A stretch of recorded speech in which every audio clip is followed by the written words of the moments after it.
Tu vois, quand j'ai divorcé, la seule fois où j'ai divorcé d'ailleurs, avec mon nouvelle épouse, on n'avait pas de salaire.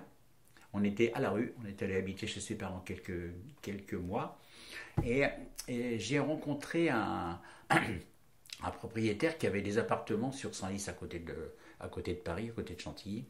Et tu vas voir, c'est un embriquement de belles choses qui ont fait que ma vie a toujours été belle.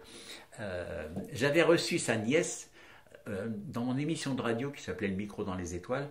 Et je lui avais fait vendre des bouquins, et fait dédicacer une centaine de bouquins chez un petit libraire.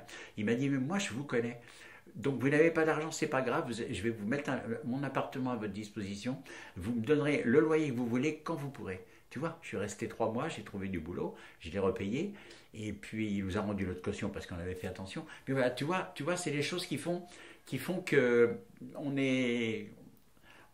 a du bol dans la vie, mais c'est concours de circonstances. Après, on a parlé de littérature, on a parlé de peinture, parce qu'il avait des belles peintures de chez lui. Voilà, donc voilà, tout ça, tu vois, ça s'embrique dans ma vie. J'ai beaucoup de chance. Voilà. C'est vrai, elle avait raison, ma grand-mère. Il faut savoir se, se, se, se gaver de petits bonheurs. C'est des petits bonheurs. Voilà. Moi, je sors, je vois un petit cœur devant l'église parce qu'il y a eu des mariages. Je le prends en photo, tu vois, voilà, ça c'est des plaisirs. Et j'avais un truc qui est un peu inavouable au départ, je vais vous le dire, mais je vais vous le dire quand même, parce qu'on est là pour ça. J'adore faire les poubelles. Je suis un mec qui adore faire les poubelles.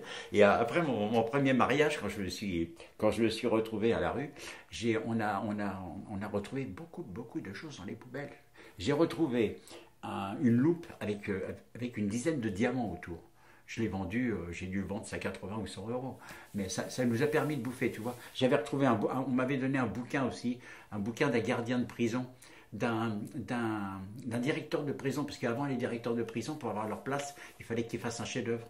Il avait fait un livre avec, tu sais, des poèmes comme ça en triangle, ce genre de belles choses. Et ça, je l'ai vendu à un bouquin à Paris qui s'appelle le livre d'autrefois. Et ça nous a permis de manger, tu vois. Et c'est beaucoup de choses que j'avais trouvées dans les poubelles, quoi. Donc les poubelles m'ont aussi nourri, les poubelles m'ont aidé à vivre. Ce que jettent les gens, tu vois, les meubles. Il y a beaucoup de gens. Et là, je suis content parce qu'il y a une amie à Metz, il n'y a pas longtemps, qui vient de créer un truc qui s'appelle «Je donne au lieu de jeter». Et voilà, ça m'a fait plaisir quand elle a fait ça. Parce que moi, je faisais ça depuis très longtemps avec mon Facebook. Et je serai comme ça toute ma vie, hein. Je serai capable de donner... moi, mon problème, c'est que je serais capable de donner ma paye, hein, pour sauver quelqu'un.